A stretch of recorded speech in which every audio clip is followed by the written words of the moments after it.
मेरे गांव के एक पढ़े लिखे साहब ने अपने एरिया की असिस्टेंट कमिश्नर के नाम एक ख़त लिखा है।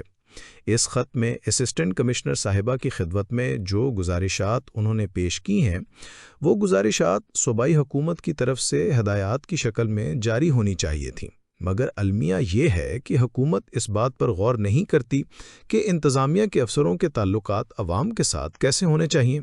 हुकूमत का सारा जोर इस पहलू पर होता है कि इंतज़ामिया के अफसर हुकूमत के कितने फर्माबरदार हैं। यही वो नुक्ता है जो हमारी सूबाई हुकूमतों को ज़िला और तहसील की सतह पर मकामी हुकूमतें कायम करने से रोकता है। यस सर की जो रट एसी या डीसी या कमिश्नर लगाता है, वो रट मुंतखब नुमाइंदा कभी नहीं लगाएगा। हमारे मुल्क में जो जमहूरियत राइज है, वो जमहूरियत के साथ मजाक के अलावा कुछ नहीं। सूबों को चीफ मिनिस्टरों ने अपनी अपनी मुट्ठी में जकड़ कर रखा हुआ है। जकड़ने के इस अमल में चीफ सेक्रेटरी, कमिश्नर, डीसी और एसी चीफ मिनिस्टर की मदद करते हैं। इस सारे अमल में अवाम का कोई अमल दखल, कोई से नहीं। यहाँ एक बार फिर ये सच दोहराना पड़ता है कि जनरल परवेज़ मुशर्रफ के आमिराना अहद से जो खैर का पहलू निकला था, वो ज़िले हुकूमतों की तश्कील थी। ये एक ऐसा इक़दाम था जो हमें कई दहाइयाँ आगे ले गया था। अफसोस, सद अफसोस, जमहूरियत वापस आई तो इसने सबसे पहले मकामी हुकूमतों के इस निज़ाम को डसा और हलाक किया। हम कई साल पीछे पलट आए। अब मजबूर और मकहूर अवाम ब्यूरोक्रेसी की उस दीवार से सर टकरा रहे हैं जिसमें कोई दरवाज़ा नहीं। ये वो हाकिम हैं जिनकी इलाके में जड़ें हैं, ना इन्होंने तबादला हो जाने के बाद कभी यहाँ पलट कर आना है। जो ज़िला नाज़िम या तहसील नाज़िम लोगों के वोटों की मदद से हाकिम बनेगा, वो सही मानों में अवाम का खादिम होगा। उसने यहीं रहना होगा, यहीं मरना होगा, यहीं सियासत करना होगी। इसके सियासी हरीफ इसकी कड़ी निगरानी कर रहे होंगे। वो कोई गलत काम करना भी चाहे तो नहीं करेगा, इसलिए कि उसे तादमे मर्ग इन्हीं लोगों में रहना होगा। सबसे बड़ी बात ये कि वो अवाम की बात सुनने के लिए दस्तयाब होगा। उसके रिश्तेदार, उसके अहबाब, उसके खैर अंदेश उसे हर वक्त फीडबैक देंगे। सरकारी फंड्स इस्तेमाल करने में वो मोहतात भी होगा और दूरअंदेश भी। याद रखने की बात यह है कि अवामी नुमाइंदा अनपढ़ भी हो तो मुकामी मसाइल से उस नौकरशाही की निस्बत ज़्यादा आगाह होगा जो लंदन या हार्वर्ड से पढ़ के आई होगी।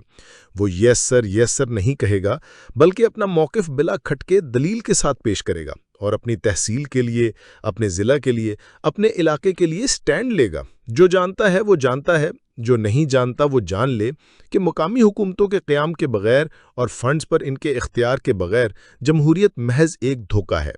एसी और डीसी सिस्टम अंग्रेज़ी अहद की यादगार है। ये सिस्टम मलका बरतानिया के इक़्तिदार की हिफाजत के लिए बनाया गया था। ये सिस्टम अगर अच्छा होता तो बरतानिया, अमरीका, कनाडा, ऑस्ट्रेलिया और न्यूजीलैंड में भी मौजूद होता। अब वो ख़त पढ़िए जो असिस्टेंट कमिश्नर को लिखा गया है। सबसे पहले बतौर असिस्टेंट कमिश्नर तैनाती पर दिली मुबारकबाद कबूल कीजिए। आप जैसी तालीम याफ्ता, नौजवान और पुरअज़म खातून को इस ओहदे पर देखकर दिल में खुशी और उम्मीद दोनों उभरती हैं। ये कोई मामूली जिम्मेदारी नहीं, ये एक भारी, बावकार और अवामी खिदमत से जुड़ी हुई जिम्मेदारी है, जहां महज फाइलों पर दस्तखत नहीं होते, बल्कि एक पूरी तहसील की दुआएं या बद्दुआएं वाबस्ता होती हैं। फतेह जंग, जो सरकारी नक्शों में एक तहसील कहलाती है, असल में एक वसी व मुतनव्वे इंसानी बस्ती है। 203 गांव, 23 यूनियन कौंसलें, हज़ारों अफराद और सैकड़ों मसाइल, और ये सब आखिरकार आपके दफ्तर की दहलीज तक आते हैं। आपकी हैसियत सिर्फ एक इंतज़ामी अफसर की नहीं, बल्कि एक सरकारी मसीहा की भी है, जिससे लोग अपने दुखों का मदावा चाहते हैं।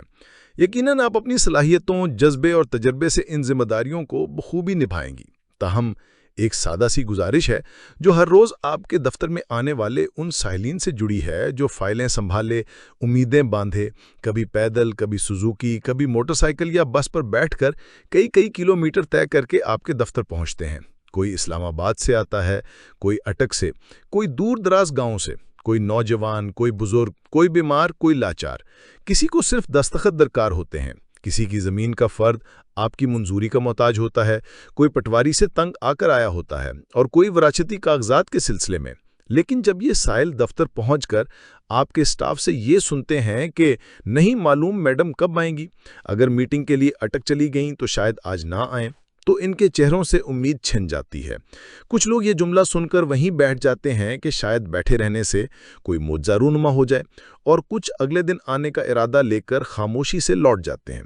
دفتر کے باہر بیٹھنے کا کوئی باقاعدہ انتظام نہیں، صرف چند نیلے رنگ کی پلاسٹک کی کرسیاں ہیں جن میں سے کچھ ٹوٹی ہوئی ہیں، کچھ پر بارش کا پانی جمع ہوتا ہے۔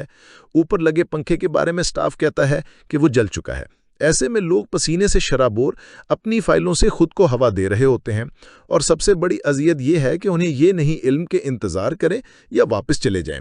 دفتر آپ کے لیے ایک معمول کی جگہ ہے، لیکن سائل کے لیے آخری امید ہوتا ہے۔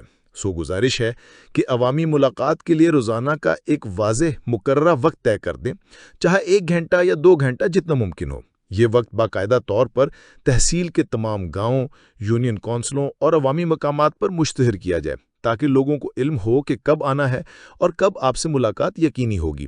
آپ کے دفتر سے قریبی پبلک ٹرانسپورٹ سٹاپ کم از کم 1.5 سے 2 کلومیٹر دور ہے۔ ایسے میں جو بزرگ حضرات پبلک ٹرانسپورٹ سے آتے ہیں وہ اس شدید گرمی میں پیدل چل کر دفتر پہنچتے ہیں۔ اگر انہیں معلوم ہو کہ اس مخصوص وقت میں آپ خود موجود ہوں گی تو نہ صرف ان کا سفر مقصد ہوگا بلکہ ان کے اندر اس نظام پر اعتماد بھی بحال ہوگا۔ اور اس مخصوص وقت میں اگر کوئی اعلیٰ افسر بھی میٹنگ کے لیے بلائے تو آپ فخر سے یہ بھی کہہ سکیں گی کہ یہ وقت میں نے اپنے عوام کے لیے مخصوص رکھا ہوا ہے۔ ایک چھوٹا سا اقدام ہوگا یہ، لیکن اس کا اثر بڑا اور دوررس ہوگا۔ اس قسم کے اقدامات آپ کی تحصیل کو ایک ایسی مثالی تحصیل بنائیں گے جہاں عوام کو نظام سے شکایت نہیں بلکہ سہولت ملتی ہے۔ امید ہے آپ اس گزارش کو ایک شکایت کے طور پر نہیں بلکہ ایک موقع کے طور پر دیکھیں گی۔ ایک موقع کہ آپ خلق خدا کا دل جیت سکیں، ایک موقع کہ آپ بیوروکریسی کو ایک انسان دوست ادارہ ثابت کر سکیں۔